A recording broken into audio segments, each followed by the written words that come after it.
Alright, what's up guys? Welcome back to Promotech. Thanks for tuning in. Today we're going deep on the Galaxy S27 Ultra. And I mean actually deep because there are at least 4 separate changes buried in these leaks that nobody's connecting together.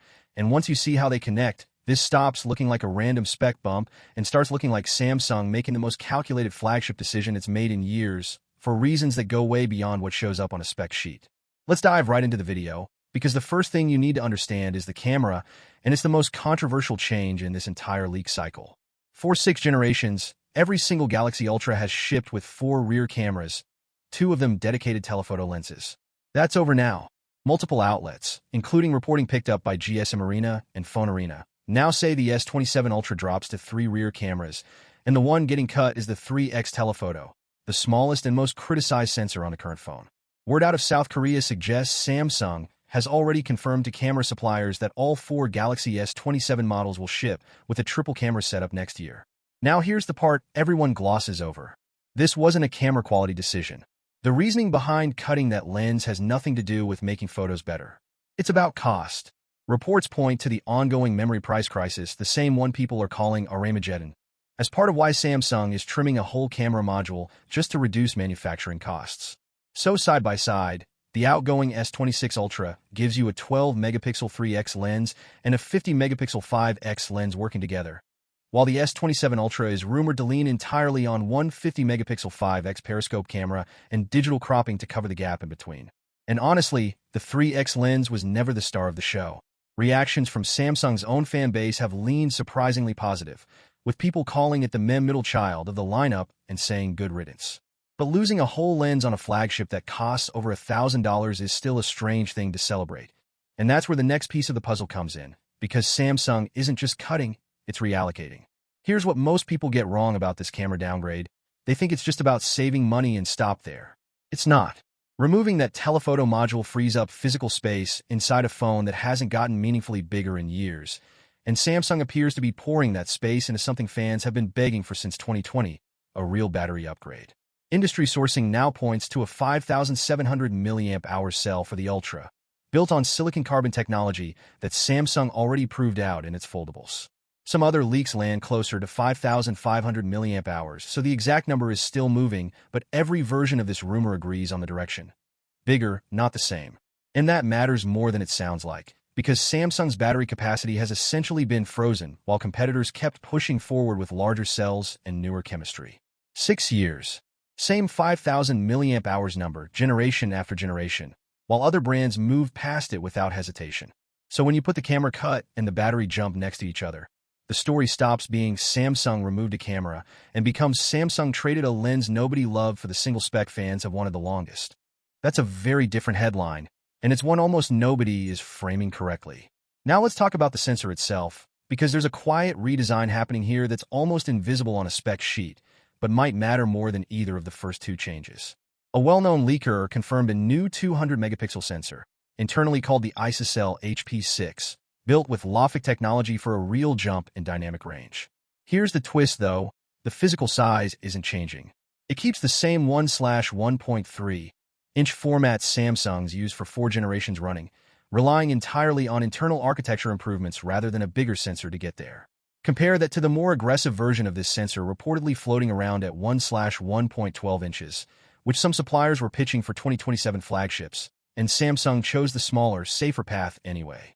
That's a conservative engineering call, not a flashy one, and it tells you something about how Samsung is thinking heading into 2027. Refine what already works instead of chasing a bigger number just to win a spec sheet argument. The front camera is getting the same philosophy applied to it. Leaks point to a new 16-megapixel selfie sensor, finally gaining optical image stabilization, which should mean steadier video calls and noticeably better low-light selfies compared to the sensor Samsung's been recycling for multiple generations now. Here's a mini cliffhanger for you, though, because the screen and chip are where things get genuinely interesting, and also where Samsung might be quietly taking something away. On paper, the display sounds like a straightforward win, a 6.9-inch dynamic AMOLED 2X panel at Quad HD Plus resolution, 120Hz LTPO adaptive refresh, and peak brightness pushed toward 3000 nits, alongside a second-generation privacy display that's harder to view from an angle than the current one. Powering it, rumors point to the new Snapdragon 8 Elite Gen 6 Pro for Galaxy, built on an advanced 2-nanometer process, paired with either 12 gigabytes or 16 gigabytes of RAM. Faster, more efficient, better at AI tasks, all the usual gains you'd expect from a die shrink. But here's the catch nobody's talking about. Some of the same reporting suggests the phone might skip the newer LPDDR6 memory and UFS 5.0 storage standard entirely, sticking with what's already in the current generation. And when you connect that back to the memory price crisis driving the camera cut, it starts to look less like an oversight and more like a pattern. Samsung trimming costs wherever it can hide the trim, betting that most buyers will never notice a storage standard they can't see. That pattern shows up again in the design itself. Leaks describe a redesigned camera housing that groups the rear sensors into one unified module, a real departure from the separated layout Samsung has used since the Galaxy S22 Ultra. Samsung's reportedly testing multiple prototypes before locking anything in, weighing a premium look against manufacturing efficiency, which is basically corporate language for we want this to look expensive without costing us more to build. And that tension, premium appearance versus tightening margins, is really the thread running through this entire leak cycle. Pricing is expected to climb across the board, driven by that same memory cost spike squeezing the whole industry. So you're looking at a phone that's likely losing a camera, possibly holding back on storage specs, and still probably going to cost you more than last year's model did. So here's the uncomfortable trade you're actually being offered with the S27 Ultra. You get a genuinely bigger battery for the first time in 6 years, a smarter sensor architecture instead of a bigger one, a cleaner unified camera design, and a display that's pushing brighter and more private than before. But you're also losing a lens, possibly settling for last-gen memory and storage tech, and probably paying more for the privilege. Whether that nets out as a win depends entirely on what you actually use your phone for. And that's genuinely going to split this audience down the middle.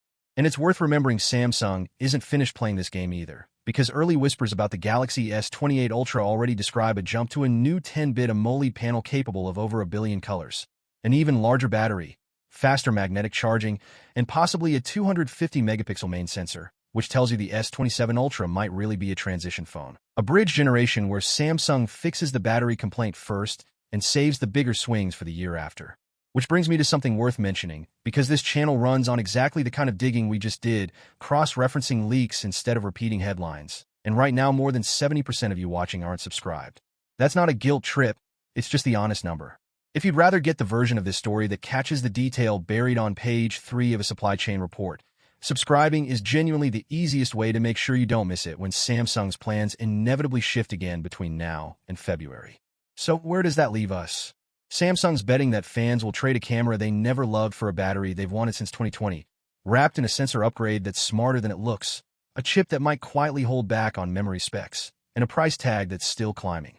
Whether that bet pays off probably depends on whether you're someone who zooms a lot or someone who's been counting the hours on a dying battery every single day. Either way, we're going to be tracking every shift in this story between now and Unpacked, because if the last 6 months of leaks have taught us anything, it's that this picture is nowhere near finished. Take care and stay safe. I'll see you in the next one soon. Cheers. Bye-bye.